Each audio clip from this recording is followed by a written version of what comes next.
Você já viu uma mulher sorrir numa foto de casamento enquanto claramente não queria estar ali? Esse é o casamento do Hendrik.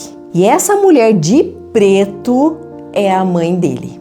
Em julho de 2025, um dos jogadores mais famosos do mundo celebrou casamento com Gabrielle em Madrid. A mãe foi, mas foi de preto. E no meio da Copa do Mundo de 2026, com o filho em campo, com a nora grávida, ela pegou um voo e voltou para o Brasil. O que aconteceu nessa família que fez uma mãe ir embora antes do filho jogar numa Copa do Mundo? É o que eu vou te mostrar agora. Vai fazer você repensar tudo o que você já disse sobre essa história. A Gabrielle entrou nesse casamento com 22 anos. Entrou apaixonada, entrou numa vida que a maioria das pessoas só vê em revista. Mas tem uma coisa que não aparece na revista. Ela entrou numa família que já tinha uma ordem que existia antes dela, que funcionava antes dela, que não precisava dela para funcionar. E aí começa uma coisa muito silenciosa, muito sutil, que qualquer pessoa de fora não vê. Você começa a perceber que tem uma presença na sua relação que não é sua. Não é uma amante, é pior. Porque amante você enfrenta. Essa presença você não pode enfrentar sem parecer a vilã. Você começa a prestar atenção em coisas pequenas, no tom que ele usa quando fala com ela, na forma como ele muda quando o telefone toca, na opinião que ele pede antes de dar uma resposta. E você não fala nada, porque você sabe que se falar vai parecer enciumada.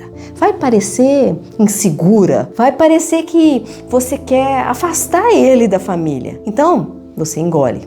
De novo, e de novo, e de novo. Até o dia que você não consegue mais engolir. E aí você vira a vilã de qualquer jeito. Então vamos falar do que todo mundo já está falando. A sogra. Porque tem 3 coisas que a Cíntia fez que qualquer mulher que já teve sogra vai reconhecer imediatamente. A primeira, ela foi ao casamento do filho de preto, numa cerimônia de casamento. Você não precisa ser especialista em nada para entender o que esse vestido está dizendo. Roupa fala e aquele vestido gritou. A segunda, a imprensa resgatou falas dela dizendo que achava que eles eram novos demais para casar. Só que existe uma diferença enorme entre uma mãe que conversa com o filho em privado e uma mãe cuja opinião chega na mídia. Quando isso chega na mídia, não é uma opinião, é pressão pública. E pressão pública dentro de um casamento tem um nome: interferência. A terceira, ela foi embora da Copa do Mundo com o filho em campo, com a nora grávida. Em vez de resolver o que tinha para resolver dentro de casa, ela escolheu um gesto que o mundo inteiro viu. E gesto público dentro da família tem um nome também: punição. Mas aí eu preciso te fazer uma pergunta desconfortável. Se a sogra é a vilã, onde estava o marido? Porque a gente não sabe o que o Hendrik fez ou deixou de fazer dentro de casa. Ninguém sabe. Mas eu sei o que acontece na casa de milhares de mulheres que estão assistindo esse vídeo agora. E tem 3 comportamentos que o marido tem nessa situação que machucam mais do que qualquer coisa que a sogra possa fazer. O primeiro, ele vê e não fala nada. Você conta o que aconteceu, ele ouve e diz: "Ah, você está exagerando."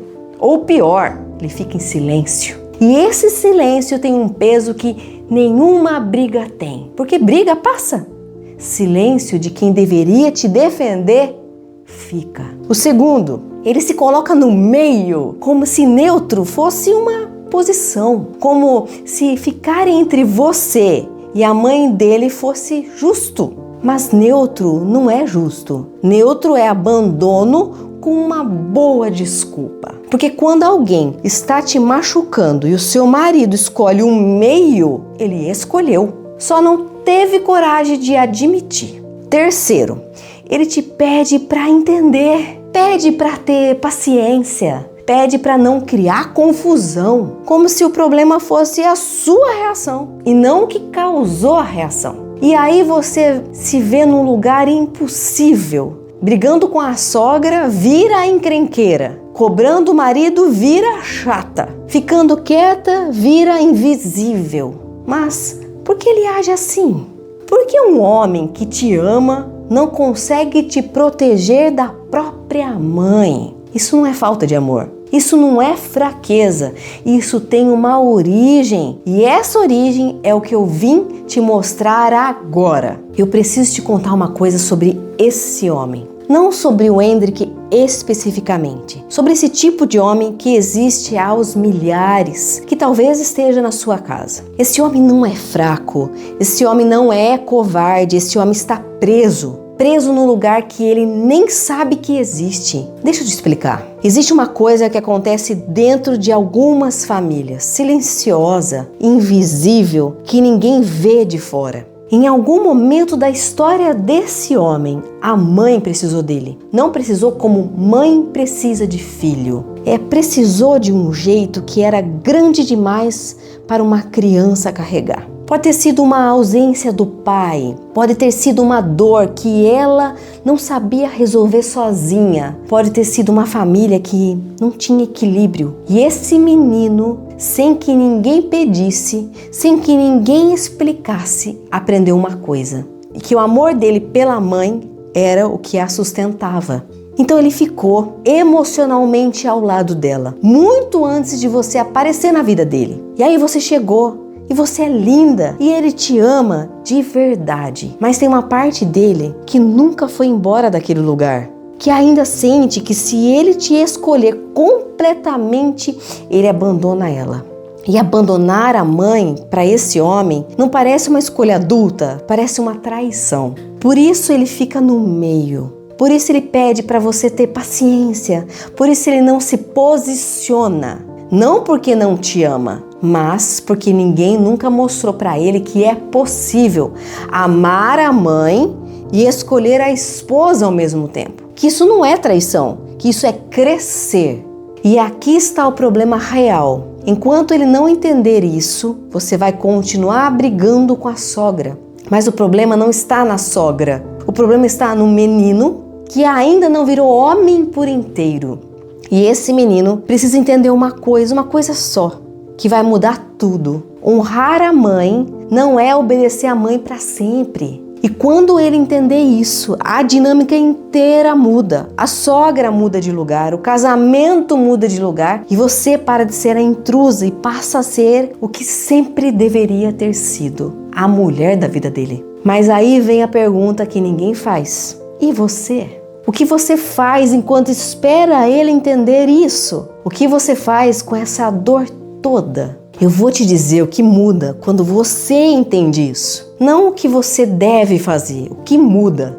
Primeira coisa, você para de brigar com a pessoa errada. Porque enquanto você não entende a origem, você gasta sua energia na sogra. Você fica monitorando o que ela faz, o que ela fala, o que ela posta, o que ela não fez, o que ela fez de novo. E a sogra continua no mesmo lugar. E você continua exausta. Quando você entende a origem, você para de olhar para ela e começa a olhar para o lugar certo. Segunda coisa, você para de se perguntar se a culpa é sua. Porque toda Gabriele que está nessa situação chega num momento muito sombrio. Um momento que ela não conta para quase ninguém. Onde ela pensa: será que eu estou exagerando? Será que eu sou difícil? Será que o problema sou eu? Não é. O que está acontecendo com você tem nome, tem origem e não começou com você. Terceira coisa, você para de esperar que ele adivinhe. Porque existe uma ilusão muito comum nessa situação. A de que se ele te amasse de verdade, ele enxergaria sozinho. Ele perceberia sozinho. Ele mudaria sozinho. Mas ele não vai. Não porque ele não te ama, mas porque ele está preso no lugar que ele nem sabe que existe. E quem está preso não consegue se soltar sozinho. Precisa de alguém que mostre a porta. E é aqui que eu preciso ser honesta com você. Entender isso tudo, o que eu te falei hoje, é o primeiro passo. Um passo real, importante, mas é só o primeiro. Porque saber o que está acontecendo não resolve sozinho. Assim como saber que você está com febre não cura a febre. O que transforma essa dinâmica é um trabalho mais profundo, que não cabe num vídeo do YouTube, mas cabe na sua vida. Se você decidir que essa história merece um final diferente, e eu acredito que você acredita nisso, senão você não teria ficado até aqui.